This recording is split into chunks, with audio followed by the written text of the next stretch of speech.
Hey guys, I am recording this in the car because I feel like I'm running out of time today. We're on our way back from picking Rayla up from daycare, and it was actually a pretty busy day just in general, but also as far as new information goes. But the first thing that I wanted to bring up is I have my own list of questions that I'm going to ask my doctor when I see him next week. But I was curious if any of you guys have any questions that you think I should ask my doctor. So leave any questions that you may have or questions that you think might be pertinent for me to ask my doctor when I see him next week. That would be awesome.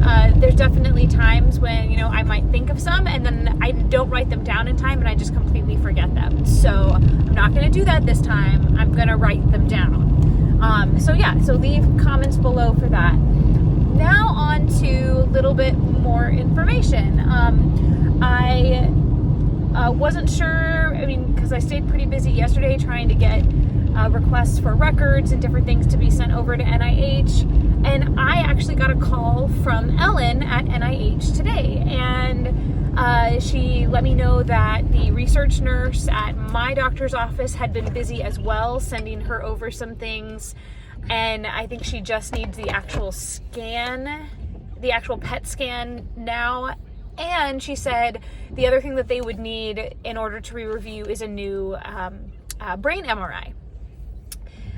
In order for them to review. And she also stated, she asked if I was still taking my oral meds, and I said yes. She goes, so that's one thing that you're gonna have to be 30 days of not taking or having any type of cancer treatment in order to participate in this study. She goes, I know it's scary, but that's one of the things that they have to do for the efficacy of the study to make sure that there's nothing interacting with what they're doing or interacting with cancer besides what they're doing. So talked to her and I did ask, I said, well, based on what I already sent over, like just the language in the scan report, from your perspective, does it seem like it's more likely that I could be accepted than previously?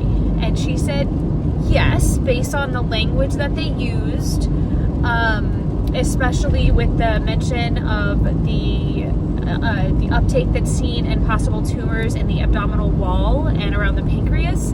Essentially, they just need a tumor that they could remove if needed.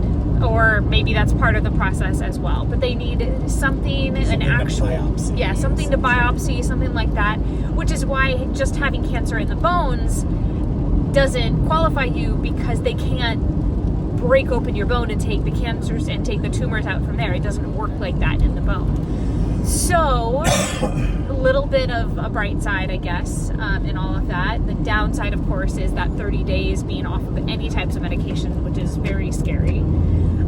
So I did ask her, I said, well, maybe what I'll do, just to try and stay on the ball, I'll call over to my oncologist office and let them know that you need a brain MRI and ask if they think I should, if they still want me to continue taking the medication, or if they want me to stop with the thought that we might move forward with NIH. And she goes, that is a great idea.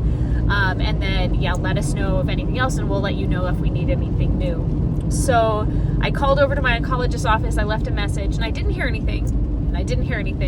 It got to be after lunch, and then my phone rang and it said Kaiser, and I was like, oh, okay.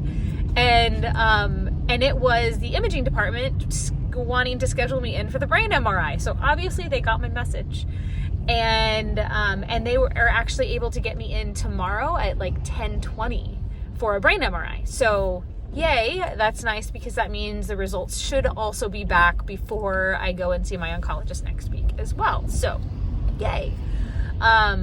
So we're kind of on a roll, and then not long after, actually, as we were on our way to pick up Rayla from daycare, I got a call from my oncologist.